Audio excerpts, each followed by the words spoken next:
Bonsoir, voici l'analyse technique du CAC 40 pour le 30 septembre. Demain matin, rendez-vous sur le calendrier économique à 8h pour les ventes au détail en Allemagne. 8h45, la dépense des consommateurs en zone France. 8h55, l'évolution du chômage en Allemagne qui se sera suivie donc du taux de chômage. Puis 11h, l'indice des prix à la consommation zone euro. Je vous donne rendez-vous 14h45 pour les créations d'emplois non agricoles aux US qui sera suivi à 15h45 de l'indice des prix, PMI. Puis 16h30 les stocks de pétrole et enfin, un rendez-vous très important, 21h, le discours de Yellen. Je reviens 2 minutes sur la formation à Montpellier.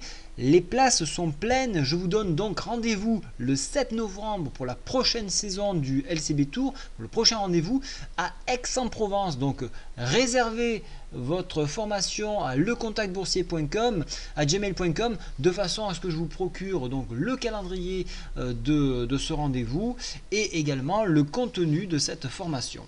Maintenant, venons plutôt tout simplement sur l'analyse du CAC 40. Vous avez vu, nous sommes, et je vous ai rajouté les points pivots, donc ici le point pivot central à 4382. Je vous ai rajouté également le S1, le S2, le S3 et bien évidemment le R1, le R2 et le R3. Ce matin, si vous étiez sur le chat de Le Contact Boursier, je vous ai dit attention, fort potentiel de rebond sur le S1. Et si vous l'avez joué, bravo à vous, puisque vous voyez que nous sommes actuellement en test sur le PTI hebdomadaire. Alors, cela ne veut pas dire que nous allons forcément repartir à la hausse ou à la baisse. Pourquoi? Tout simplement parce que la bougie n'est pas terminée. Donc, il va falloir attendre 22 heures que cette bougie se termine pour définir un sens.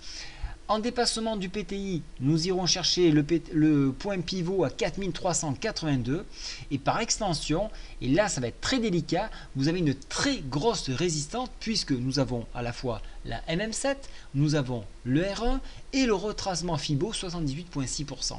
Donc ici, il va falloir énormément de puissance pour aller au-delà, chercher un prochain barrage qui se trouve sur la MM20. En échec du PTI, on viendra s'appuyer sur un support historique 4328 et sur enfoncement, une nouvelle fois de plus, on ira chercher ce fameux S1 à 4284 points pour être précis. Et s'il venait à être enfoncé, et je ne vois pas d'autre barrière que les 100% de retracement Fibo qui sont représentés par le S2 à 4234 et ici nous avons également un très joli support. Et sur enfoncement de ce dernier palier là, je ne vois plus rien qui peut retenir le cours jusqu'au bas de cette fourchette d'Andrews, c'est-à-dire le S3 à 4135 points.